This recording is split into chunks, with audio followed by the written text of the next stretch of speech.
അദ്ദേഹത്തിനെ ഫോണിൽ വിളിച്ച് പറഞ്ഞ വാക്കുകളൊന്നും കേരളം ഒരിക്കലും ഓർക്കത്തില്ല.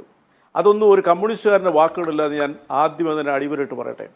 അതുകൊണ്ട് ഞാൻ ഈ ചർച്ചയിലൂടെ തന്നെ ഉന്നയിക്കുന്നത് ഇത്തരക്കാരെ ലക്ഷക്കണക്കിന് ആൾക്കാർ സ്നേഹിക്കുകയും ജനങ്ങളോടൊപ്പം അവരുടെ ജീവിത പ്രശ്നത്തിന് വേണ്ടി പോരാടുകയും ചെയ്യുന്ന പാർട്ടിയുടെ ഇത്തരക്കാരെ നിഷ്ഠൂരമായി യാതൊരു ദയവില്ലാതെ കൊണ്ട് അവർക്കെതിരെ നടപടി സ്വീകരിക്കണമെന്നാണ് എനിക്ക് ചർച്ചയിൽ പറയാനുള്ളത്. ബഹുമാനപ്പെട്ട CPM ജില്ലാ സെക്രട്ടറി സഖാവ് വർഗീസ് ഇന്ന് മാധ്യമങ്ങളോട് പറഞ്ഞു, അയാളോട് വിശദീകരണം ആവശ്യപ്പെട്ടിട്ടുണ്ട്. ആ വിശദീകരണം ലഭിച്ചു കഴിഞ്ഞിട്ടുണ്ടെങ്കിൽ അത് സ്വാഭാവികമായിട്ട് നടപടിക്രമമാണ്, ആവശ്യമായ നടപടികൾ സ്വീകരിക്കും. കട്ടപ്പന പോലീസ്, ഞാനത് അന്വേഷിച്ചായിരുന്നു, നേരിട്ട് തന്നെ അന്വേഷിച്ച കട്ടപ്പന പോലീസിലെ CIയും തങ്കമണി CI ആണെന്ന് തോന്നുന്നു, 2 CIമാർ ഉൾപ്പെടെ 9 അംഗ ഒരു സംഘത്തിനെ അന്വേഷണ ഏജൻസി അന്വേഷിക്കാനായിട്ടുള്ള ചുമതല ഏർപ്പെടുത്തിയിരിക്കുന്നു. അവർ ബഹുമാനപ്പെട്ട മേരിക്കുട്ടിയോട് ഇന്ന് അവരുടെ മൊഴി രേഖപ്പെടുത്തി ശക്തമായ അന്വേഷണമായിട്ട് മുന്നോട്ട് പോകും. ആ കുടുംബത്തോടൊപ്പമാണെന്നുള്ള യാതൊരു തർക്കവുമില്ല. എന്നാൽ ഇവിടെ ബഹുമാനപ്പെട്ട സേനാപതി വേണു ആരോപിച്ച 1-2 കാര്യങ്ങൾക്ക് മറുപടി വരാൻ അനുവദിക്കണം.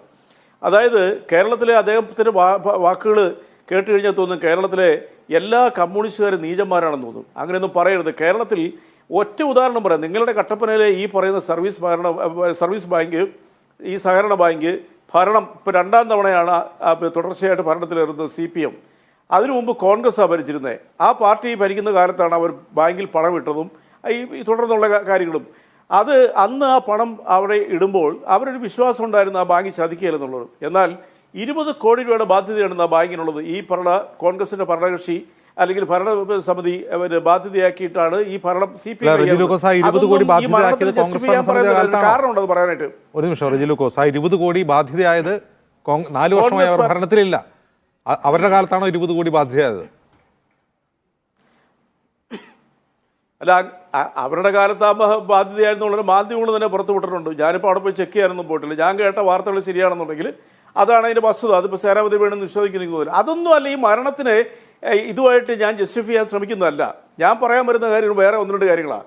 ഒരു സംശയത്തിനിടയില്ലാണ്ട് തന്നെ ഞാൻ ആദ്യം തന്നെ പറഞ്ഞു, ഈ സജി എന്ന് പറഞ്ഞ വ്യക്തിയെ ബിനോയ് ആണെങ്കിൽ ബിനോയ് ആ ബാങ്കിന് മാനേജർ ഉൾപ്പെടെയുള്ളവരെ പേരിൽ കർശനമായ നടപടി സ്വീകരിക്കണം. ആ ബാങ്ക് ഉദ്യോഗസ്ഥൻ വരെ അടിയന്തരമായിട്ട് അന്വേഷിച്ച് അദ്ദേഹത്തിന് പ്രത്യേകിച്ച് അന്വേഷണ സംഘത്തിന് ക്രിസ്റ്റൽ ക്ലിയറായ തെളിവുണ്ട്. എന്താണ് അദ്ദേഹത്തിൻ്റെ മരണമൊഴിയല്ല, അദ്ദേഹത്തിന് ആത്മഹത്യാക്കുറിപ്പിൽ ഇവരുടെ എല്ലാം പേരെഴുതി വെച്ചിട്ടുണ്ട്.